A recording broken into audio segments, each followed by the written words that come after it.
I'm Brian Stanton, host of Teaching While Queer, a part of the Education Podcast Network, just like the show you're listening to now. Shows on the network are individually owned and opinions expressed may not reflect others. Find other interesting education podcasts at edupodcastnetwork.com. Coming up on episode 234 of the House of EdTech, I asked the question, is it time to break up with Twitter? And I have got a great AI tool that is going to change your life. Strike up the band.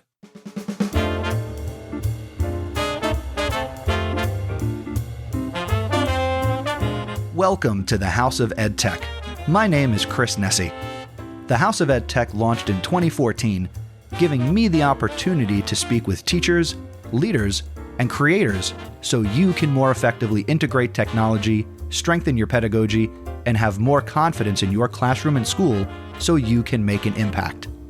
Get involved with the podcast by visiting my website, chrisnessie.com. Using technology isn't difficult, and this is where it begins. This is the House of EdTech. Welcome, welcome. If you're a brand new listener, welcome. If you're a returning listener, welcome back. I am so excited for this episode, and I'm so glad that you are making House of EdTech a part of your anytime, anywhere professional development. We're going to get right into this. And, social media is baffling at times for all of us. You and I have both tried to figure out at one point or another how to be successful on social media, whether it's Twitter or X or Instagram or Reels or YouTube Shorts or Facebook. We all have something to say, and some people do it only through social media, some people do it through blogging, some people do it through podcasts, and, people like me try and do it in all different ways to try and put the message out there and share the point of view and the perspective. But I want to talk for a second. Normally I talk to you, right? It's just you and me. You're in your car, you're running. I talk to you. But for the next couple of minutes, I want to talk to Twitter. And I want you to listen. So here we go. What happened to you, Twitter? Or X? You used to be my refuge. You used to be a sanctuary online for educators like me. As an educator trying to survive in education, you were always there for me, where I could log on anytime and I could find fellow educators sharing resources, offering words of encouragement, and giving each other hope. Your little blue bird brought joy to difficult days and helped me and thousands of other educators connect around the world. Total strangers have been able to become very close friends. We've bonded over lesson plans. We have commiserated over budget cuts. And we've lifted each other up through the challenges both in and out of the classroom in the world of education. You were our support group. For some people, a guiding light. I never felt alone as an educator because of you, Twitter. Since I got on in 2008, 2009, I've been able to connect with so many people. And the ability to share things out has been a game changer. And I truly feel bad for those educators who never bought in. But things have changed. You sold your soul to the highest bidder, and you turned your back on the people who made the platform great. Elon has taken over with his grand plans and ambitions, not realizing that the heart and soul of Twitter came from users like us, educators. And there are other areas of industry that leveraged social media to connect and collaborate. But I always felt that what we as educators did on Twitter was especially special. Educators would spread knowledge, not conspiracies. We would spread and communicate about understanding, not hate. We as educators have shared so many ideas to make education better, and we have used the platform for so much good. But now, I don't think X cares about people like teachers, students, parents, and community activists. Now Twitter just sees dollar signs. Now, misinformation is everywhere on Twitter. It goes unchecked. It goes uncontrolled. Lies spread faster than ever. Angry voices can drown out reason. The algorithms feed the frenzy, rewarding clicks over compassion. Some might say that Twitter, now X, amplifies the worst of humanity, giving extremists and, I'll be honest, bigots a platform, while sidelining people like you and me who try to share facts and information and have true connections. The technology now allows evil to organize, and it's easier than ever. My fellow educators, we have basically tried to leave. We feel pushed out. Twitter, is it time to break up with you? The communities, I think, are shattered. I have felt lost connections. Where do we go now? Is it Threads? Is it TikTok? There are so many places to build community. Honestly, I am thankful that my time on Twitter played a role in developing this podcast, because I know that you who is listening, you know to go to chrisnessy.com. You can send an email to me. We are connected. You could join the Discord community. There are more than enough ways to be connected. And I think as we consider what to do with X, we will figure out a way to remain connected, because now we know how. Something I've always talked about with students is something like Twitter taught us how to communicate in short form text content. Right? Remember when Twitter was a micro blogging platform? Now it's much more than that. We learned how to connect.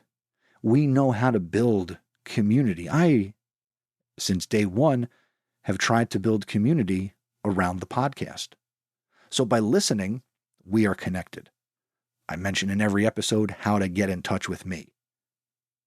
I hope that we continue to be connected, because I think more educators are going to be leaving the platform and breaking up with Twitter/X. My final words on this piece. Shame on you, X. You were supposed to bring people together, not tear us apart.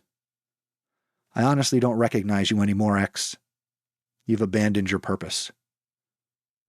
The little blue bird, rest in peace.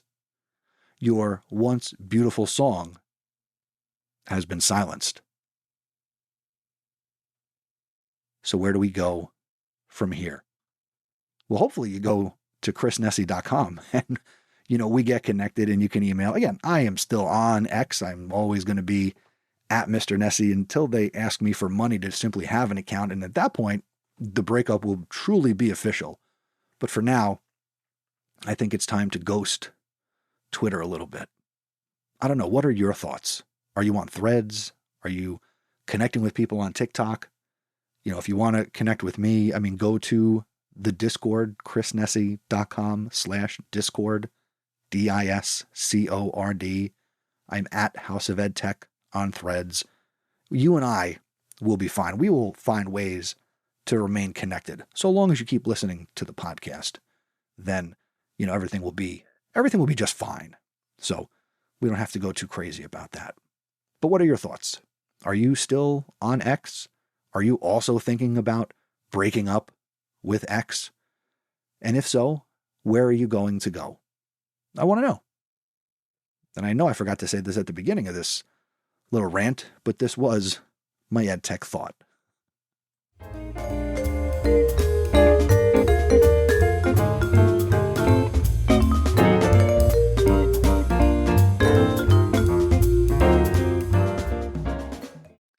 All right, this is the big piece of this episode, and it's the recommendation. Something I'm really excited about, and I have a question for you.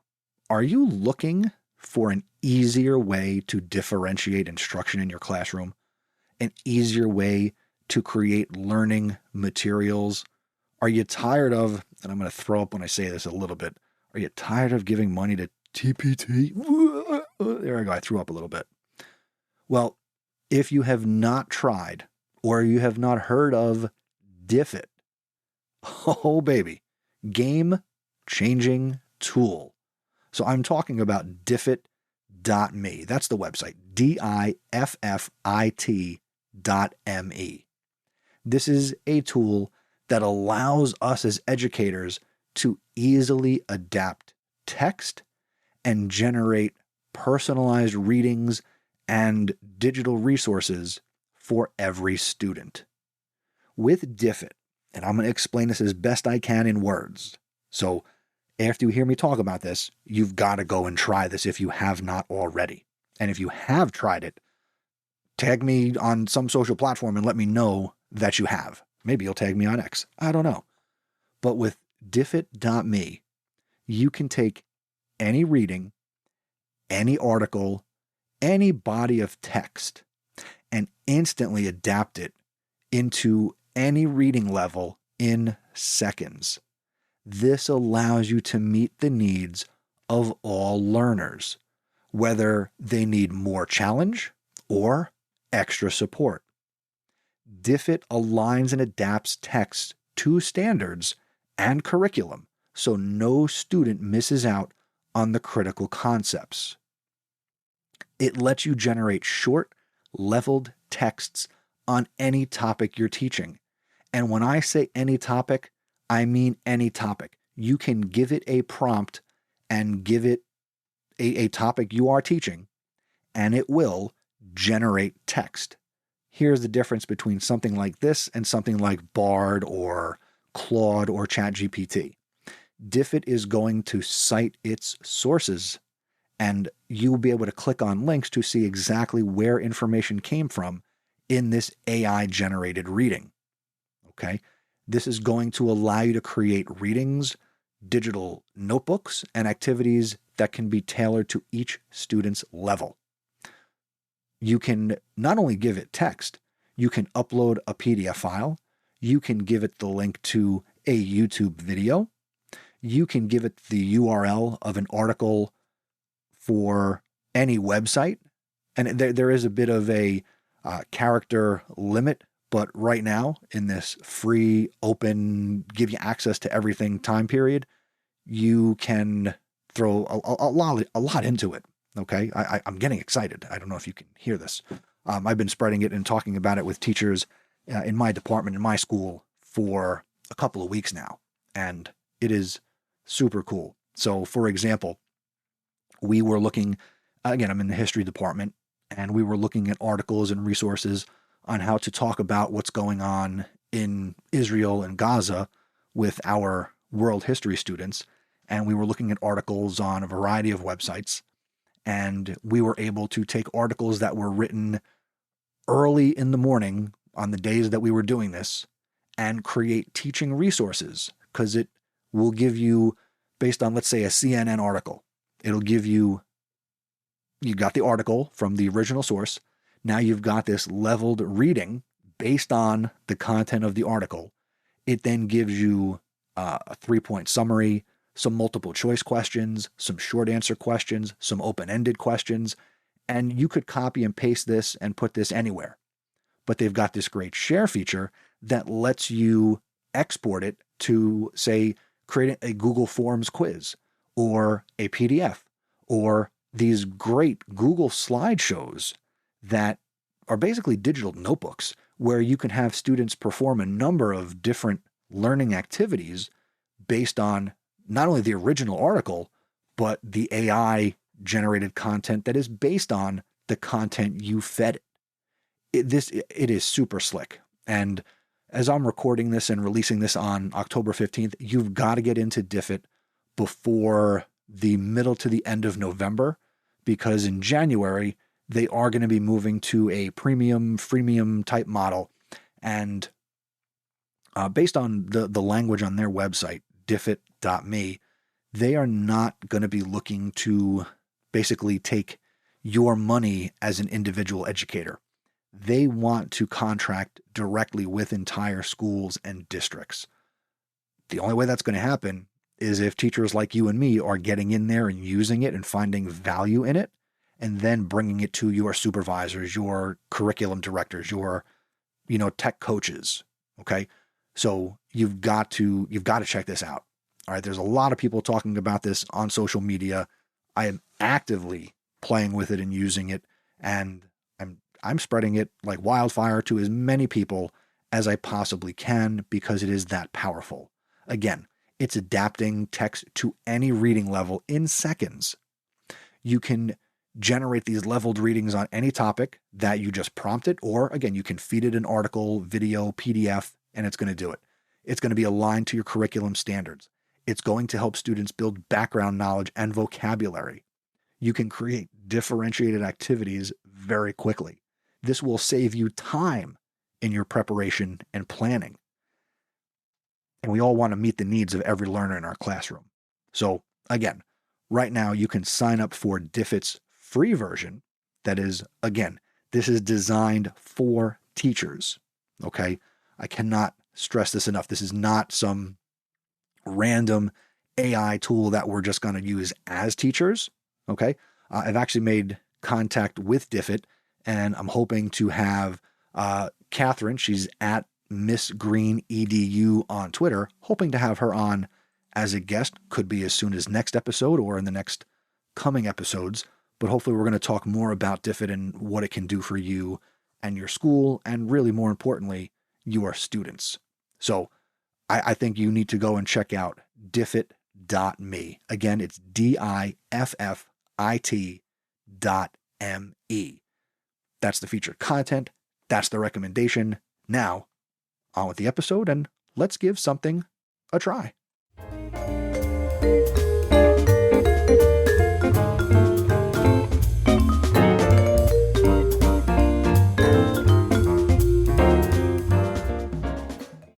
This Just Give It a Try comes from listener Karen Ferrer, and she sent me a link.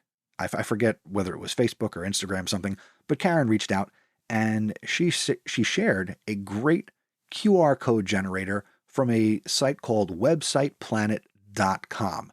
The rest of the URL is very convoluted, but if you click the link in the show notes that are a swipe or a tap away, or if you go out to chrisnessy.com/234, you can get access to this.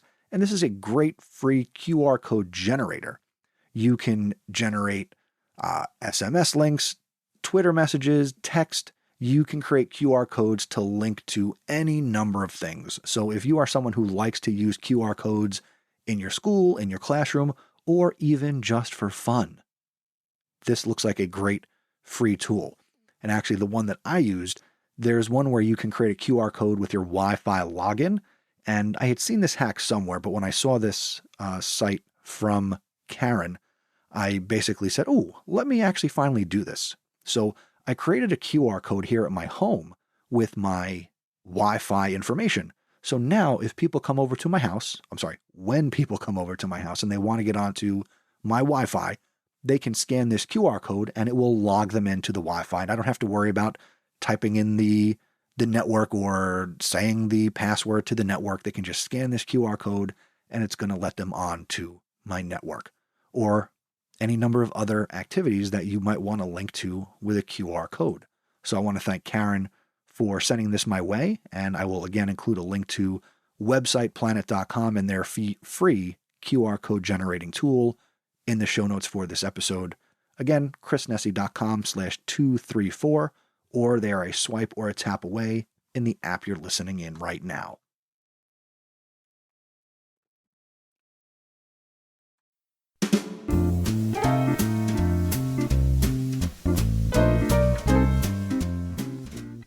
Thanks for listening to this episode of House of EdTech.